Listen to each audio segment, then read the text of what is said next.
It was a normal Wednesday morning when Curtis arrived at the grand office building in downtown. His white delivery van, a bit worn but still reliable, pulled up to the front of the building. Curtis, dressed in his usual delivery uniform, jeans, a hoodie, and sneakers, stepped out with a box in hand, not particularly standing out in the sea of business suits and designer dresses. His face, calm but focused, didn't show any signs of hesitation as he adjusted the box, ensuring it wouldn't slip from his grip.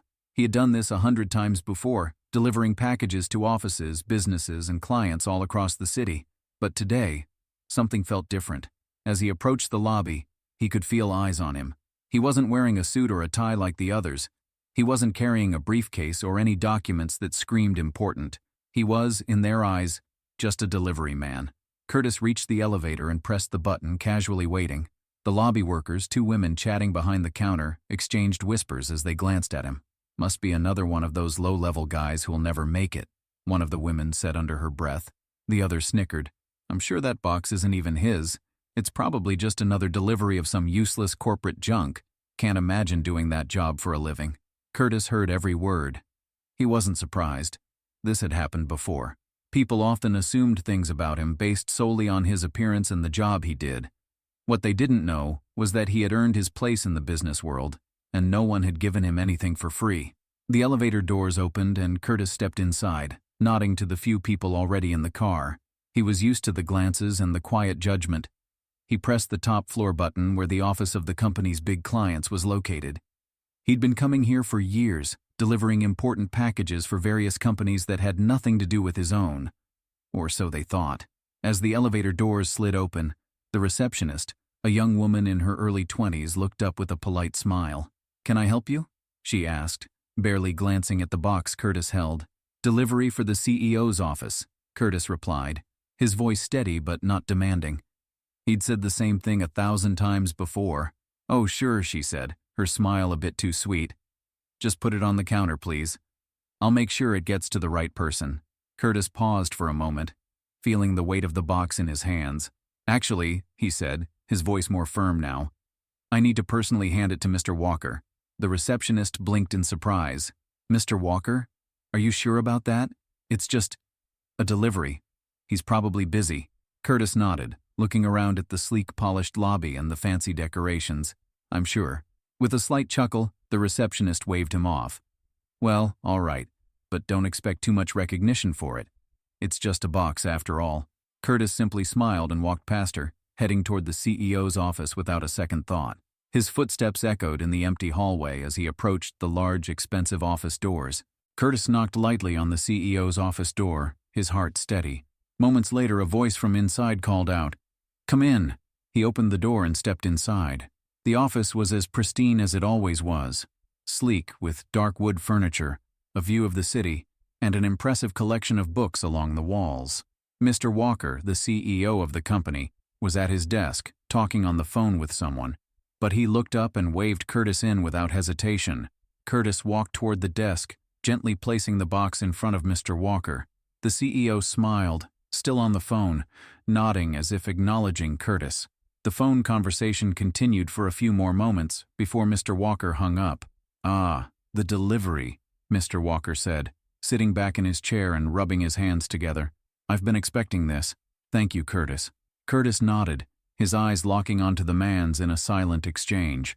The weight of the moment felt important to him, but not for the reasons others would think. At that moment, the door swung open behind him. Two other employees, both from the lobby, walked in, laughing as they entered the office. "Did you see that delivery guy?" One of them snorted. "He looks like he just rolled out of bed. I thought for sure he'd be delivering pizza or something." "Yeah, I bet that box is just full of junk," the other added, still chuckling. "Who needs a CEO delivering his own award anyway? Ridiculous." Curtis turned to face them, a calm smile still on his face. They didn't even seem to notice who he was. One of them, the woman who had mocked him in the lobby, looked over at the box in front of Mr. Walker. "What's this?" she asked dismissively. "Some charity award." Mr. Walker laughed, leaning back in his chair, clearly amused by the comment. "Actually, it's the company's recognition for excellence in innovation. Curtis here is the one who made it all happen." The employees froze, the smiles slipping from their faces. "Wait, what?" one of them asked, her voice faltering. What do you mean? Curtis stood tall, no longer the delivery man in their eyes, but the CEO they'd never expected to see. He wasn't fazed by their shock. This wasn't the first time he had been underestimated. The award is for my company, Curtis said calmly. And as it turns out, I'm not just the delivery guy. He paused, letting the words sink in. I'm the CEO. The room went silent. The silence that followed Curtis's words was almost suffocating. The two employees who had been laughing at him stood frozen, their faces now pale, their mouths agape. The room seemed to close in around them, and Curtis could feel the weight of their embarrassment hanging in the air. The woman, who had been the most vocal, cleared her throat awkwardly. You're the CEO? Her voice was shaky now, a stark contrast to the confident tone she had used just moments before. Curtis nodded, his gaze unwavering. Yes, I'm Curtis Johnson, CEO of the company you just mocked. He didn't raise his voice or show any anger. He simply stated the truth, letting the reality settle in. Mr. Walker, who had been watching with a knowing smile, leaned forward and clasped his hands on the desk. Curtis has been the heart of this company for years now. What he's done for us, for our clients, and for innovation in the industry is nothing short of extraordinary. The two employees exchanged uncertain glances. The woman shifted uncomfortably, suddenly aware of the importance of what she had just mocked. The man who had been with her was still staring at Curtis, his face pale with shock. Wait a minute, the man finally stammered, his voice almost apologetic. You mean to tell me you were the one delivering the award? Curtis smiled, though there was no humor in it. I wasn't just delivering the award, he corrected gently. I was delivering my company's recognition. I'm proud of what we've achieved. And I'm proud of my team. But you both had a very different impression of me just a few minutes ago, didn't you? The woman's face flushed red with shame. She opened her mouth to speak, but no words came out. The man beside her looked down at the floor, clearly avoiding eye contact. Mr. Walker watched the entire exchange, his eyes now sharp with an intensity that hadn't been there before. Curtis isn't just any CEO, he said, his voice low and commanding. He's a leader who doesn't look down on people, no matter who they are or what they do. He respects every role in the company. Curtis nodded in agreement. I've worked every job in this company, from the ground up. I know what it's like to be underestimated. I've seen the way people judge others based on their appearance or their job titles, but those judgments don't define who we are. Our actions do. The two employees remained silent, the weight of Curtis's words sinking in deeper with each passing second. They couldn't hide from the truth now. The CEO they had ridiculed was standing right in front of them, delivering a lesson on respect, humility, and the value of every single person in the company. I've been a delivery driver, Curtis continued, his voice steady but firm. I've been a janitor. I've been the intern. And now I'm the CEO. The one thing I've learned is that no matter what title or uniform we wear, we all deserve respect. Mr. Walker stood up, walking over to Curtis and placing a hand on his shoulder. Curtis, you're an example to all of us. Not just for your achievements, but for the way you carry yourself. The two employees shifted uneasily. They had just witnessed something profound, a revelation that would change their perspective forever. But it wasn't over yet. Curtis wasn't done speaking. The tension in the room was palpable, but Curtis wasn't finished. He knew this moment could either become a turning point for these two employees, or just another forgotten lesson. He stepped closer to the desk, looking at the two who had mocked him moments before. The silence stretched as if the room itself was holding its breath. Let me be clear, Curtis said, his tone still calm but with a newfound weight. I'm not here to embarrass anyone. That's not the point. The point is, just because someone is doing a job that might seem lowly or unimportant, doesn't mean they're not valuable. And it doesn't mean they're not capable of greatness. The man, still avoiding eye contact, finally looked up. I didn't mean to insult you. I didn't know. You didn't know? Curtis repeated, nodding.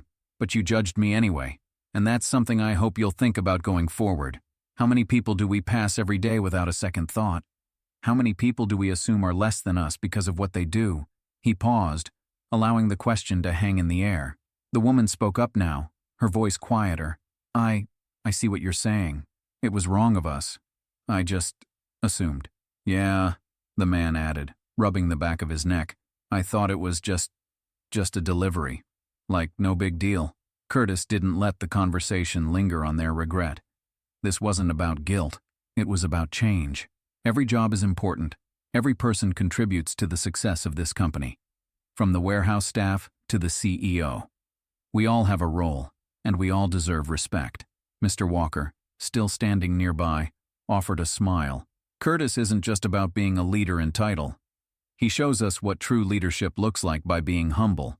He's always been willing to step in wherever needed, no matter what the task is. Curtis turned back to the employees, his gaze softening. I get it. We've all been conditioned to judge others by appearances. But what really matters is who they are on the inside, what they bring to the table, and how they treat others. The woman nodded again, her expression sincere. We were wrong. And I'm sorry. Curtis smiled. Apology accepted. But don't just apologize. Do better. Treat everyone with respect from now on. Not just the ones you think matter. Treat them all the same. Because in the end, no one is truly just a delivery guy or just a receptionist. We're all part of something bigger. The room fell silent again, but this time it was a comfortable silence. A reflective one. Curtis gave them one last look before he turned to leave the room. As he walked out, Mr. Walker followed him to the door. You know, Curtis, I'm really proud of you. You could have just let them walk away from this without any consequences. But you didn't. You made sure they learned something. Curtis grinned. It's about building a company culture that lasts, not just making money. If people can't see the value in each other, then what's the point of succeeding? Mr. Walker chuckled softly. You've got a way of making people think. I've always admired that about you. Curtis smiled, nodding as he turned to head toward his next meeting. The lesson had been learned. But more importantly, Curtis had reaffirmed what mattered most to him. Integrity, respect, and the belief that every person, no matter their position, deserved to be treated with dignity.